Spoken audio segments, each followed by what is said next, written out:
बिस्मिल्लाहिर्रहमानिर्रहीम। अस्सलाम वालेकुम नाज़रीन। प्रोग्राम तिखियूं ॻाल्हियूं सां गॾु मां शौकत ज़रदारी। नाज़रीन, हिकु पासे मुल्क में सियासी बहरान चोट चढ़ंदो नज़र अचे पियो ऐं यकीनन 16 तारीख़ ते सुप्रीम कोर्ट में लार्जर बेंच हेयरिंग कंदी NRO इम्प्लीमेंटेशन केस जी, ऐं ॿिए पासे हिकु सूरत हाल तमामु ख़तरनाक लेवल ते पहुची चुकी आहे मईशत जी। हिकु पासे आम माण्हू जेको आम माण्हुनि जो अंग आहे बेरोज़गारी जे हवाले सां, बदहाली जे हवाले सां, बुख जे हवाले सां, बेसिक नेसेसिटीज़ जे हवाले सां उहो वधंदो नज़र अचे पियो ऐं ॿिए पासे हुकूमती बहरान ॿिए वधंदा नज़र अचनि पिया। 4 सालनि खां मुख़्तलिफ़ पॉलिसीज़ जी दावा कंदड़ ही सरकार ऐं उन सां गॾोगॾु गड़ी ख़ुदा बख़्श में मंशूर ते 80% अमल दरामद कराइण जा दावेदार ही वज़ीर आज़म हिकु पासे आहिनि परेशान त सुप्रीम कोर्ट कहिड़ियुनि उन्हनि 6 ऑब्ज़र्वेशन्स मां कहिड़ियूं ऑब्ज़र्वेशन्स पंहिंजे फ़ैसिले में शामिल कंदी, ऐं ॿिए पासे अवाम परेशान आहे त आख़िरकार उन जा मसला कहिड़ो मसीहा अची हल कंदो। असांजो के प्रोग्राम में नाज़रीन जेके सोशो इकनॉमिक प्रॉब्लम्स आहिनि मुल्क जा उन्हनि खे थोरो एड्रेस कंदासीं, छाकाणि त सियासत ते त असां रोज़ ई ॻाल्हाईंदा आहियूं ऐं जेका इकॉनमी आहे उहा बि सियासी पॉलिसियुनि सियासी मनसूबा बंदियुनि खां हटियल न आहे।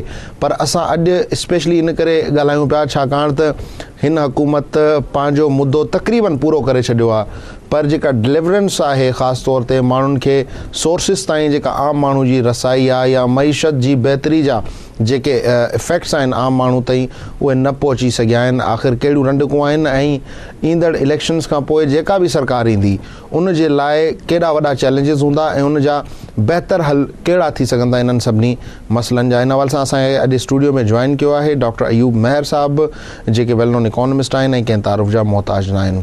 डॉक्टर साहब, सियासत पे तो रोज़ ही मैं तीखी तीखी बातें करता हूँ, कभी कभी आप जैसे इकोनॉमिस्ट भी आ जाते हैं और तीखी बातों की ज़द में, लेकिन आज हम थोड़ा हल की तरफ बात करेंगे। मुझे ज़रा बताएं कि इस वक्त जो मईशत की पोजीशन है, आज से लोग कहते हैं जी मुशर्रफ ने बड़ी अच्छी पॉलिसीज़ दी तब मईशत अच्छी थी और अब मईशत बहुत बुरी है, ये एक जेन्युइन इम्पैक्ट है मईशत का या मिसमैनेजमेंट की वजह से हुआ है, बैड गवर्नेंस की वजह से हुआ है, ये इम्पैक्ट क्या है और फिर इस मुअम्मे को हम कैसे हल करेंगे?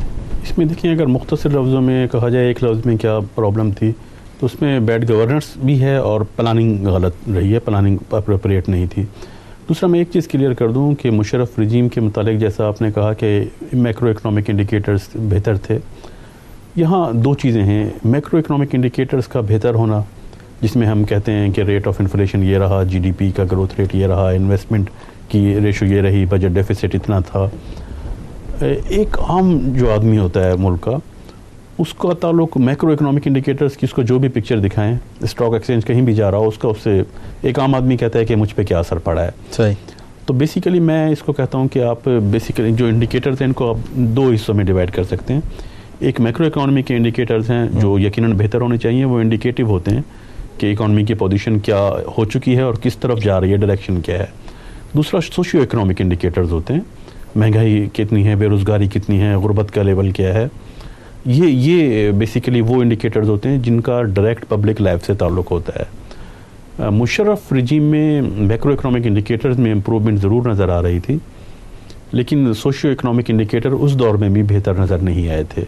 ठीक। सोशियो इकनॉमिक इंडिकेटर्स को फॉलो करना चाहिए था मैक्रो इकॉनमी को, लेकिन उसमें कहीं ना कहीं इसका मतलब गैप था कि वो आम लोगों के हालात सही नहीं थे। एनर्जी का क्राइसिस उस वक्त भी था, सही, गुर्बत उस वक्त भी बढ़ी थी, महंगाई हुई थी उस वक्त भी बढ़ी थी, बेरोज़गारी भी थी, वो इसका मतलब है वो ट्रांसफॉर्म नहीं हुआ था। ठीक। दूसरा ये कि इस वक्त जो पोजीशन है, इस वक्त वो सोशियो इंडिकेटर तो बेहतर नहीं हुए इस मौजूदा दौर में, लेकिन मैक्रो इकनॉमिक इंडिकेटर्स की पोजीशन भी बहुत ख़राब रही। आपको ताजुब होगा 2-3 चीज़ों के मुतालिक कि पाकिस्तान के पहले 30 सालों में, बल्कि इसको मैं कहूँगा लेट 80s तक, पाकिस्तान का जो GDP ग्रोथ रेट था एवरेज, वो इंडिया के GDP ग्रोथ से हमेशा ज़्यादा रहा।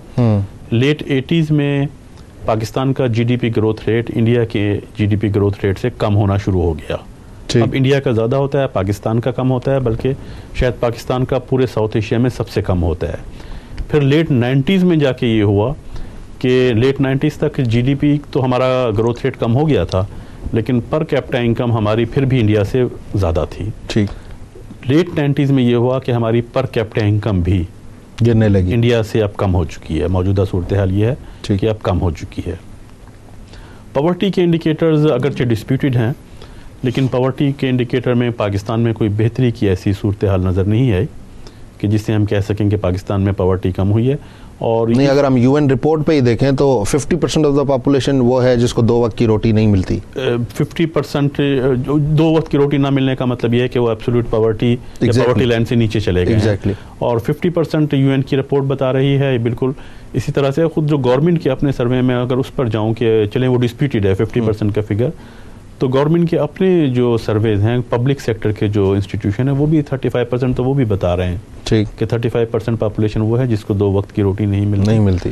तो वो हालात यकीनी तौर पे ख़राब हैं। फिर इंडस्ट्री की हालात पे अगर हम जाएं, क्योंकि ये बेसिकली क्राइसिस जो है पॉवर्टी का, ये 2 इसके रीजंस होते हैं जिससे ये चेंज होता है। एक तो लोगों के पास एम्प्लॉयमेंट ना हो, दूसरा इन्फ्लेशन हो जाए, महंगाई बढ़ जाए, तो लोग एब्सोल्यूट पॉवर्टी में चले जाते हैं वो बड़ी तेज़ी से। अब अगर हम कहें कि पॉवर्टी नहीं बढ़ी, अगर कोई ये क्लेम करता है पॉवर्टी नहीं बढ़ी, तो फिर उसका मतलब यह है कि इस क्लेम का उसका ये मतलब होगा वो ये क्लेम कर रहा है कि मुल्क में महंगाई कम हो गई है या बेरोजगारी ख़त्म हो गई है या कम हो गई है। सही।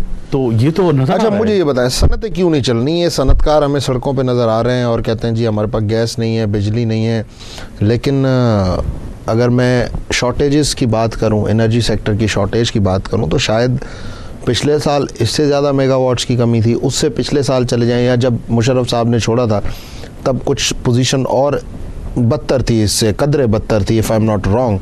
लेकिन अब ये क्या सारी चीज़ें जो हैं ये मैकेनाइज्ड हैं, ये इशारों पे हो रही हैं, या ये जेन्युइनली इश्यूज आ रहे हैं जो सनतें बंद हो रही हैं? नहीं, बिल्कुल जेन्युइन, ये बिल्कुल देखें, बिजनेसमैन जो होता है वो किसी के इशारे पे उसको काम करने की ज़रूरत नहीं है।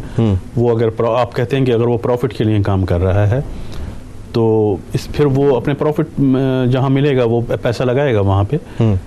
वो अगर अपना बिजनेस बंद कर रहा है तो इसका मतलब है उसका बिजनेस वायबल नहीं रहा। सही। दूसरा ये कि मैं कहता हूँ छोड़ दें आप इंडस्ट्री वाले क्या कहते हैं, बिजनेसमैन क्या कहते हैं, आप क्या कहते हैं, मुझे ये बताएं। मैं इसी तरफ आ रहा हूँ। आप इस साल की खुद गवर्नमेंट की स्टेट बैंक ऑफ पाकिस्तान की अगर रिपोर्ट पढ़ें तो पाकिस्तान की जो इंडस्ट्रियल कैपेसिटी है, जो प्रोडक्शन की कैपेसिटी है, वो 55% कैपेसिटी जो है कम वो आइडल पड़ी हुई है। ठीक। यानी 45% पर इंडस्ट्री वर्क कर रही है, 55% इंडस्ट्री बंद पड़ी है, काम नहीं कर रही। ठीक। ये गवर्नमेंट के स्टैटिस्टिक्स कह रहे हैं, ये स्टेट बैंक के। ठीक। ये इसमें मैं मतलब है इंडस्ट्री वाले कह रहे हैं कि बंद हो गई, लोग कहते हैं कि वो झूठ बोल रहे हैं। ये तो खुद गवर्नमेंट के फिगर्स हैं और उसमें फिर ऐसा नहीं कि ओवरऑल इंडस्ट्री बताई है। स्टेट बैंक की एनुअल रिपोर्ट में सेक्टर वाइज बताया गया है, टेक्सटाइल में, वेजिटेबल घी में, सीमेंट में, शुगर में कितनी हमारे यूनिट्स बंद पड़े हुए हैं, कितने उनकी कैपेसिटी आइडल पड़ी हुई है, काम नहीं कर रही। तो इंडस्ट्री जब बंद है, और मैं कहता हूँ कि अगर 50% भी बंद है, अगरचे 50% से ज़्यादा बंद है, लेकिन अगर 50% इंडस्ट्री भी आपकी बंद है तो इसका मतलब ये हुआ कि इंडस्ट्री का जो कंट्रीब्यूशन है टोटल जीडीपी में, ठीक, वो भी आधा हो गया ना। बिल्कुल। तो आपकी जो बड़े आसानी से मैं कहता हूँ कि अगर उसका कंट्रीब्यूशन जो है आपके ग्रोथ रेट में, अगर इंडस्ट्री का आप 30% कंट्रीब्यूशन है तो वो फिर 15% पे आ जाएगा ना। सही। तो आपका ग्रोथ रेट तो खुद ब खुद ड्रॉप हो जाएगा। ठीक। और जब जीडीपी का ग्रोथ रेट खुद ड्रॉप हो जाएगा, आपकी ग्रोथ नहीं रहेगी, अगर सिर्फ वो इंडस्ट्री रिवाइव कर दे। और हम ये भी देखेंगे जो हमारी एम्प्लॉयमेंट थी इंडस्ट्रियल सेक्टर में, वो भी आधा जो है, आधी एम्प्लॉयमेंट खत्म होगी। आधी एम्प्लॉयमेंट खत्म होगी। और एक जगह जब एम्प्लॉयमेंट होती है तो ऐसा नहीं होता कि सिर्फ उस इंडस्ट्री की एम्प्लॉयमेंट है, उस एम्प्लॉय की वजह से फिर दूसरी कनेक्टेड जो इंडस्ट्रीज होती है, वेंडर्स हैं और दूसरे रॉ मटेरियल सप्लायर्स हैं, बिल्कुल, वो भी अनएम्प्लॉयमेंट हो जाती है। और प्रोडक्शन कम होती है तो इसका मतलब इन्फ्लेशन भी बढ़ता है। आप सिर्फ इंडस्ट्री को अगर रिवाइव कर दें, स्टैटिस्टिक्स बता रहे हैं, खुद फिगर्स बोल रहे हैं कि अगर सिर्फ वो इंडस्ट्री की कैपेसिटी को आप सही से यूटिलाइज कर लें, 90% यूटिलाइजेशन पे ले आएँ, तो आपका जीडीपी का ग्रोथ रेट, इंडिया के जीडीपी के ग्रोथ रेट्स जो 7% के अराउंड है, उससे ज़्यादा हो जाता है। ठीक। अच्छा, एक तो मसला ये है कि क्योंकि इंडस्ट्री पे बात चल निकली है तो थोड़ा मैं इस पे और मज़ीद चाहूँगा कि आप लिबरेट करें। एक तो मसला ये है कि जी एनर्जी नहीं है जिसकी वजह से मशीनरी नहीं चल रही है। दूसरा, वो जो हुकूमत धड़ाधड़ कर्जे ले रही है उसको आप कैसे एलोबरेट करेंगे? क्या उसका भी इम्पेक्ट आ रहा है? क्योंकि क्रेडिट जो मिलता है, कर्जा जो दिया जाता है प्राइवेट सेक्टर को सनतें चलाने के लिए और अपने जो नॉर्मल लोन्स होते हैं, रनिंग फाइनेंस होती है, उसको चलाने के लिए, क्या उधर भी कुछ कमी आई है? देखिए, उसमें 2-3 मसले हैं कि कमी तो वहाँ पे आई है। कमी तो डिपेंड करती है कि इंटरेस्ट रेट क्या है, और अगर इंडस्ट्री वायबल है तो लोन लेगी, वरना वो लोन नहीं लेगी। उसके अलावा हो रहा है कि इस टाइम जो बैंक की लैंडिंग है वो गवर्नमेंट की तरफ ज़्यादा होती जा रही है। मसला क्या है, इंडस्ट्री क्यों बंद हो रही है? बात फिर वही आती है कि गवर्नेंस का इशू है, प्लानिंग का इशू है। हम बात करते हैं कि एनर्जी एक है मसला, उस पर भी हम डिटेल में बात कर सकते हैं कि इंडस्ट्री बंद क्यों हो रही है।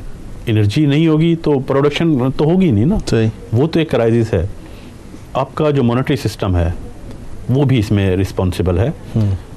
इंटरेस्ट रेट आपके अभी भी बहुत ज़्यादा हाई हैं, कम स्टेट बैंक कह रहा है, लेकिन वो कम कर रहा नहीं है। 0.5% इंटरेस्ट रेट कम कर दें तो वो अभी भी आप कम्पिटिटिव नहीं हो सकते।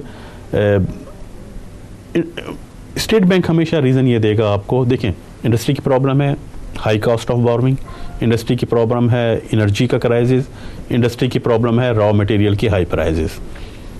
ये अगर प्रॉब्लम हो जाए तो इंडस्ट्री वर्क करना शुरू कर देगी, वर्क करना शुरू करेगी तो आपके यहाँ अनएम्प्लॉयमेंट कम होगी, गुर्बत का लेवल खुद ब खुद कम हो जाएगा, जीडीपी की ग्रोथ रेट खुद ब खुद बढ़ जाएगी। अब क्वेश्चन ये है कि ये जो इशूज़ हैं, एनर्जी का issue, high cost of borrowing का इशू, और तीसरे नंबर पर जो मैंने मेंशन किया कि रॉ मटेरियल की प्राइसेस का इशू, इस पर गवर्नमेंट बहुत मासूम बन जाती है। और हमारे पॉलिसी मेकर्स बड़ी मासूमियत से, मैं हैरान हूँ इस बात पर कि अगर आप कहते हैं कि आपके यहाँ एनर्जी की प्राइस दूसरों से ज़्यादा है, एनर्जी ज़्यादा आपको पे करनी पड़ रही है आपके कंज्यूमर को, तो पॉलिसी मेकर जो हैं बहुत मासूमियत से कहते हैं इसलिए ज़्यादा पे करनी पड़ रही है कि हमारे यहाँ एनर्जी प्रोड्यूस करने का ख़र्चा भी ज़्यादा आ रहा है। ठीक। स्टेट बैंक से कहते हैं आपके यहाँ इंटरेस्ट का रेट सबसे ज़्यादा है, बोरोइंग कॉस्ट सबसे ज़्यादा है, तो स्टेट बैंक कहता है इसलिए ज़्यादा है कि हमारे यहाँ जो पैसा सनतों को देना है वो तो आप उठा के ले जा रहे हैं, और डिपॉजिट वो कहते हैं इन्फ्लेशन ज़्यादा है। ठीक। इन्फ्लेशन ज़्यादा है, वो नेगेटिव हो जाएगा रेट अगर हम उससे कम करेंगे, इसलिए ज़्यादा रखना पड़ता है ताकि लोग डिपॉजिट्स कराएं। रॉ मटेरियल की प्राइसेस ज़्यादा हैं तो वो कहते हैं इसलिए ज़्यादा है कि आपके यहाँ रॉ मटेरियल प्रोड्यूस या इम्पोर्ट करने की कॉस्ट ज़्यादा है। भाई ये कॉस्ट क्यों ज़्यादा है प्रोडक्शन की, इन्फ्लेशन क्यों ज़्यादा है, ये किसका काम है इन्फ्लेशन को कंट्रोल करना?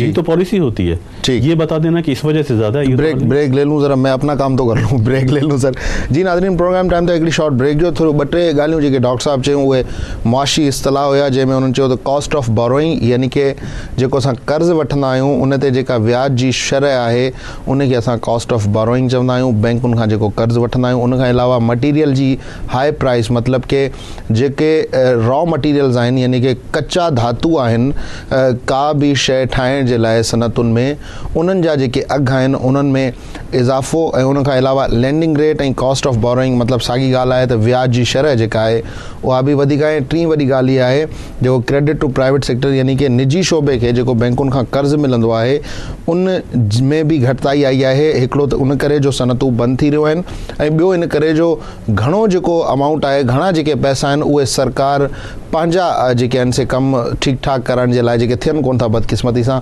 हू पैसा सरकार तरफ़ वञनि पिया। प्रोग्राम टाइम ते हिकिड़ी शॉर्ट ब्रेक जो, ब्रेक खां पोइ कुझु वधीक ॻाल्हियूं। Stay tuned and keep watching our show.